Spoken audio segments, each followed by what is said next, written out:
Mayor Frey, thank you for being here today. It's a big day. It's a huge day. Yeah. It's a huge day. Let's start with what happened this morning. Border Czar Tom Homan said that he is withdrawing ICE agents from Minneapolis.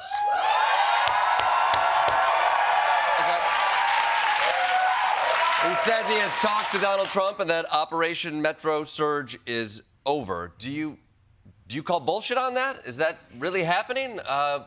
Where are we at with it? I will believe it when I see it. If you're looking for anybody to give credit to for the end of Operation Metro Surge, for the pressure that was put on the federal government, for these incredible patriotic acts that have taken place over the last month and a half, give it to the 435,000 Minneapolis residents that have stood up.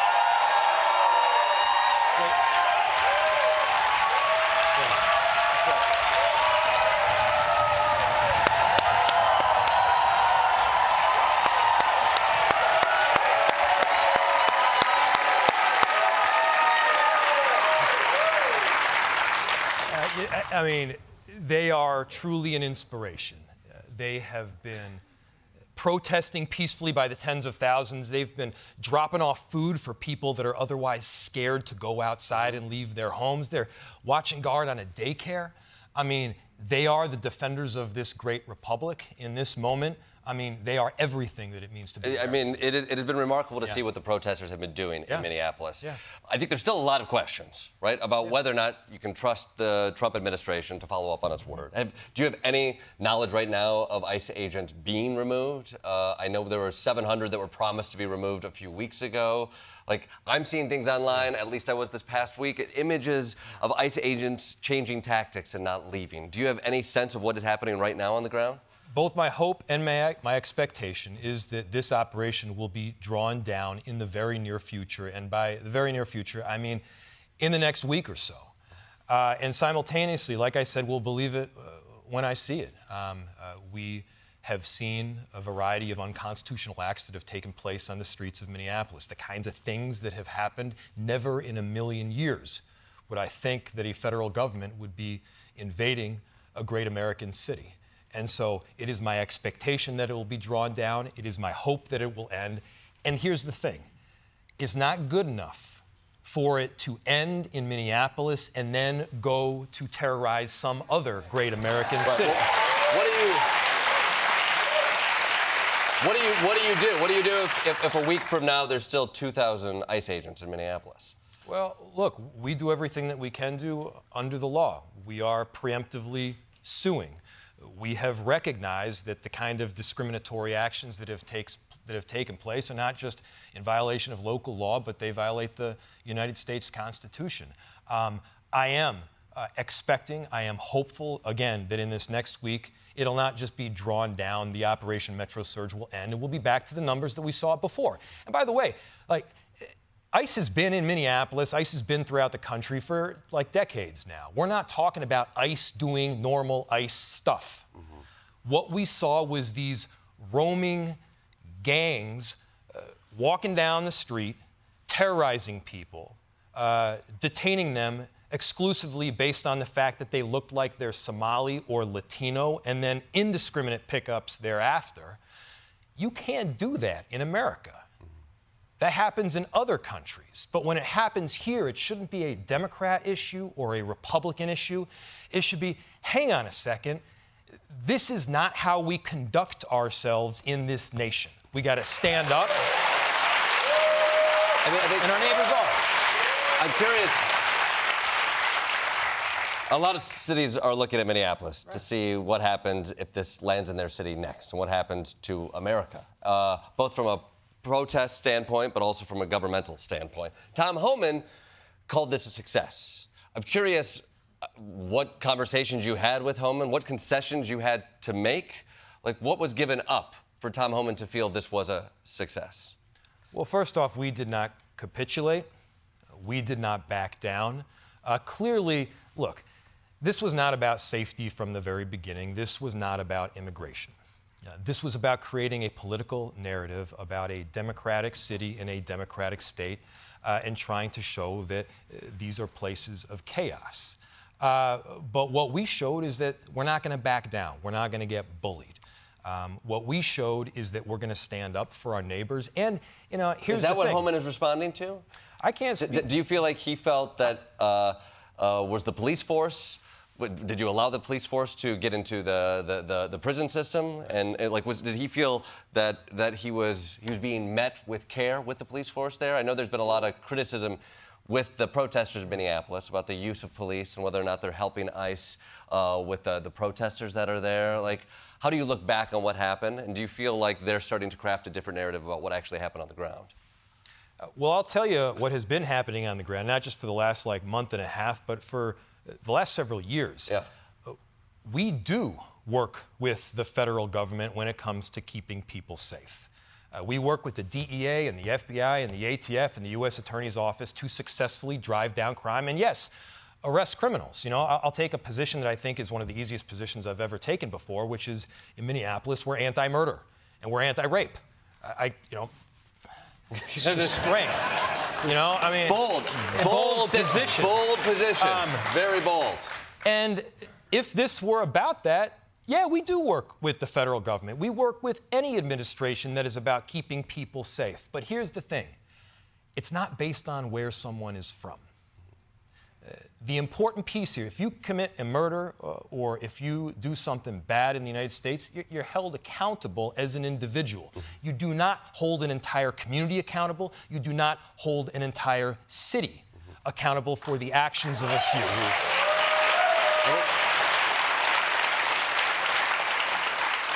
I'm curious as I look at what's happening in Minneapolis, and the activists in Minneapolis have taken on a lot of responsibilities. And you spoke to what is happening. People are staying home because they're afraid of ICE agents out there, and so other families are getting food to people who are in their homes, people who can't go to work. There's an organization to let people know when ICE is in certain neighborhoods. And then you have progressive activists who are trying to stop ICE. And then you have a progressive mayor who is a practical progressive, I know you call yourself, you right? Call it, yeah. A pragmatist, if you will. But what is the role? How do you balance a progressive pragmatist mayor who wants to push back against ICE and activists who are doing so much? Is there a way you can help them more? How do you walk that line? You do the right thing. I have long said that we've got to be loving our cities, we've got to be loving our country more than our ideology.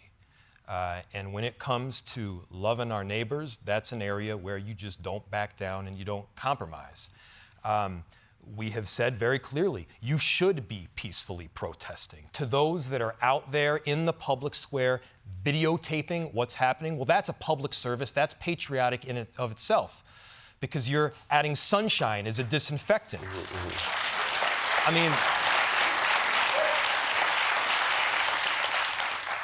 Imagine if we didn't have visual footage of what took place during the killing of Alex Preddy. We'd be running with this garbage narrative that has no basis in fact or law. We would, maybe be believing what this administration was saying, and we would all be living a lie. And so, God bless the people that are out there videotaping. That's their constitutional right to do so. By the way, it's in public. It's called in public for a reason. God bless the people that are out there delivering food, those that are peacefully protesting. And what we've said, and you asked about the balance, it's quite simply this, is don't take the bait. We're not going to counter Donald Trump's chaos with our own brand of chaos in Minneapolis. We're going to stand up for what's right. We're going to stand up for our neighbors. And yeah, we also abide by the law. Let that be a juxtaposition against what they're doing at the federal government. But how do you do so? That's... I think you're articulating counsel for the activists. But are there things that you can do as a mayor? Can you stop evictions from happening? Can you freeze rent? And I know that sometimes happens at the state level, and maybe that's more so using your weight to get Governor Walz to enact that type of change. Is there more that you can do? Is there more you're considering doing to help these protesters who are taking on these giant burdens? Amount. The answer is yes. First, we are preemptively and responsively suing. We have an entire legal department that is set up to make sure that they're protecting the rights, not just of our city enterprise, but of Minneapolis residents. Second, we've got a whole emergency management function. Third, we just approved rental assistance that is targeted towards the people that hopefully need it most. And I got to say, like, for an administration that talks about caring so deeply about the economy, this has been devastating for the economy.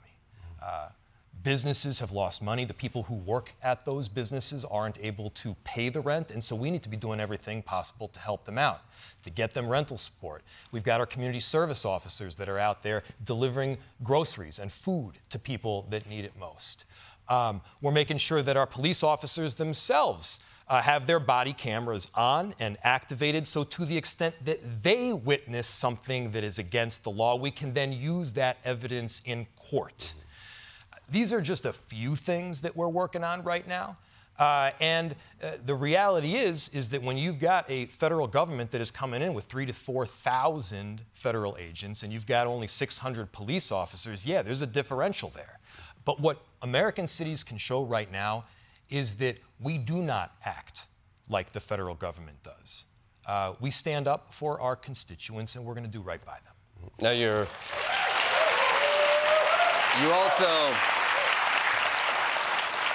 met today here in New York with our Mayor Mamdani. I did. Yeah, I'm curious. What is that exchange of ideas? What does that meeting look like? Are you trying to figure out how you get that Mamdani riz? It's never going to happen. Yeah. What stories are you guys swapping? And more specifically, I'm sure some of that has to do with what is happening in Minneapolis and what a mayor of a town like New York can do to prepare for something like that. Well, first, we talked about Queens. It's where most of my family is from Fresh Meadows. We talked about bagels. You talked about that and bagels? Yeah. There might be more important things going on right now, Mayor. I mean, it's great, well, but... And we got to that, too. Okay. I mean, I think how are those Minneapolis bagels, by the way? We got some... Actually, we've got some great bagel spots in Minneapolis, believe it or not. Okay, we're coming into our own in a really beautiful way. The water is good everybody's talking in both about Minneapolis and in New York City. That's right. Step aside, New York City. We also talked about the fact that this is not a time to bow your head in despair. You're not going to avoid this kind of invasion by not speaking up and not speaking out. I've heard from both elected officials, I've heard from CEOs that, well, we don't want to attract any attention. Well, here's the thing. We should all be paying attention to what's going on right now. We should all be speaking out. By not saying something, you're going to subject the next city and the next one after that to being subjected to this kind of unconstitutional action. I think what's clear is they're trying to enact a national agenda based on coercion of local policies and principles.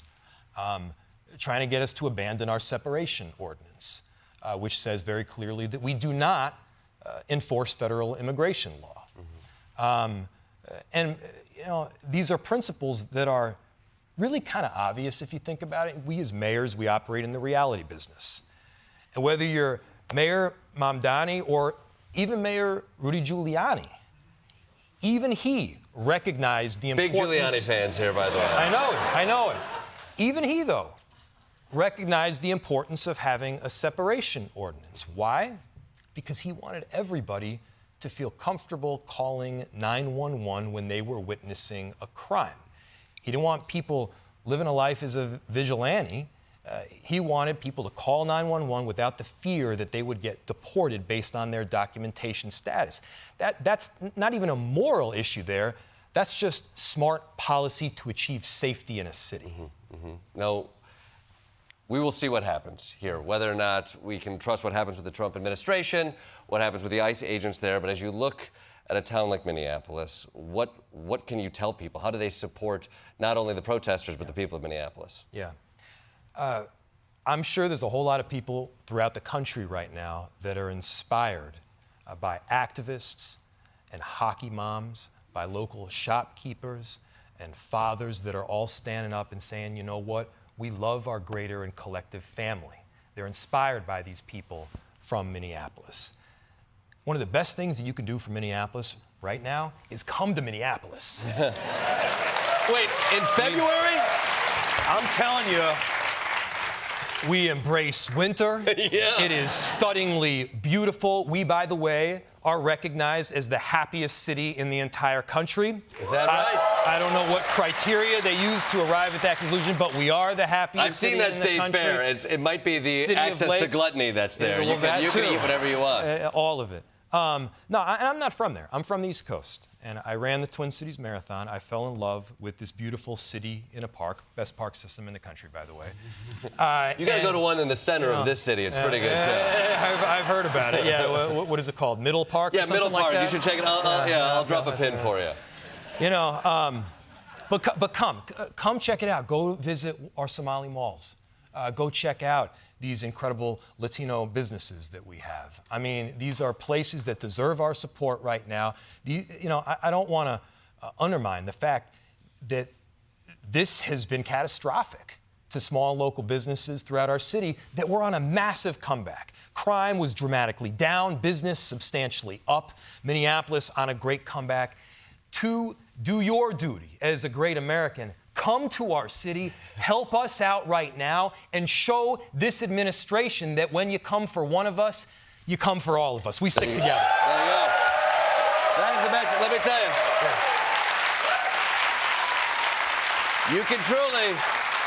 You can show you're an American by coming to the Mall of America, right? Yes, Get your right. ass there. Minneapolis Mayor Jacob Frey.